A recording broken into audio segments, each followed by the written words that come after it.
नमस्कार, मैं कृष्णा तिवारी और आप देख रहे हैं केसी उजाला न्यूज़। सच का नया नाम। 26 जनवरी के अवसर पर सभी भारतवासियों को जय हिंद, जय भारत। बुधवार 26 जनवरी को 73वां गणतंत्र दिवस पर नागपुर महानगर पालिका में गणतंत्र दिवस समारोह मनाया गया। इस अवसर पर नागपुर महानगर पालिका में दयाशंकर तिवारी ने ध्वजारोहण किया।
महापुरुषों के त्याग, तपस्या और बलिदान से भारतवर्ष को आजादी मिली। उन सभी महापुरुषों के चरणों में भी मैं नमन करता हूं। हम हमारे चंद्र बोस की 125वीं वर्षगांठ, महर्षि योगी अरविंद की 150वीं वर्षगांठ के पावन प्रसंग पर आपसे महापौर की हैसियत से संवाद स्थापित करने का सौभाग्य मुझे प्राप्त हुआ है। नेताजी की 125वीं जयंती है और देश का वो बिरला सपूत जिसने इस देश नेताजी का बहुत नजदीक का संबंध रहा है।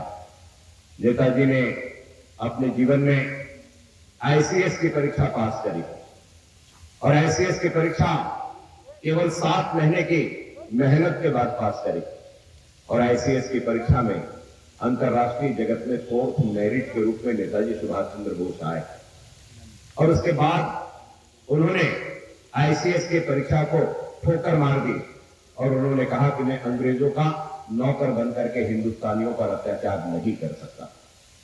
वही नेताजी गांधी जी से मिले। गांधी जी से मिलने के बाद चितरंजन बाबू से मिले, जिन्हें हम देश बंधु चितरंजन दास के नाम से जानते हैं।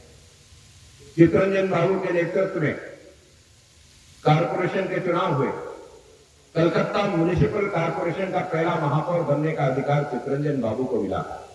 और चितरंजन बाबू जब पहले महापौर बने तो उस समय महापौर को अपना चीफ ऑफिसर नियुक्त करने का अधिकार रहता था। चितरंजन बाबू ने सुभाष चंद्र बोस से कहा कि मेरे सीओ आप बनेंगे। सुभाष चंद्र बोस ने कहा कि एक तरफ मैं आईसीएस की परीक्षा को लात मार करके आया हूं और दूसरी तरफ आप मुझे चीफ ऑफिसर के रूप में नौकरी करने के लिए कह रहे हैं। ऐसी अवस्था में तो लोग मेरा मजाक उड़ाएंगे कि बड़ी नौकरी छोड़ करके छोटी नौकरी को स्वीकृत किया।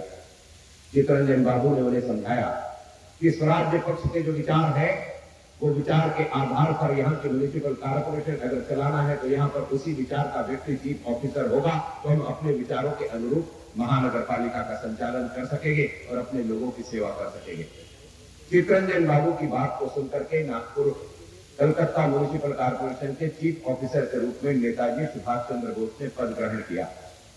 आपको जानकर के खुशी होगी कि स्वतंत्र भारत के पूर्व गुलाम भारत में कलकत्ता म्युनिसिपल कारपोरेशन एकमात्र ऐसी म्युनिसिपल कारपोरेशन थी जिसने हिंदुस्तानियों के लिए निःशुल्क प्राथमिक शिक्षण की शुरुआत नेताजी के नेतृत्व में करी और शिक्षण विभाग अलग से बना। कलकत्ता म्युनिसिपल कारपोरेशन देश की पहली म्युनिसिपल कारपोरेशन बनी जिसने अंडरग्राउंड सीवरेज का काम नेताजी सुभाष चंद्र बोस के नेतृत्व में किया। कलकत्ता म्युनिसिपल कारपोरेशन पहली म्युनिसिपल कारपोरेशन बनी जिसने उस समय फैल रहे कॉलरा, मलेरिया और प्लेग जैसी बीमारी से नियंत्रण। आज के लिए बस इतना ही। खबरों में बने रहने के लिए देखते रहिए केसी उजाला न्यूज, सच का नया नाम। जय हिंद।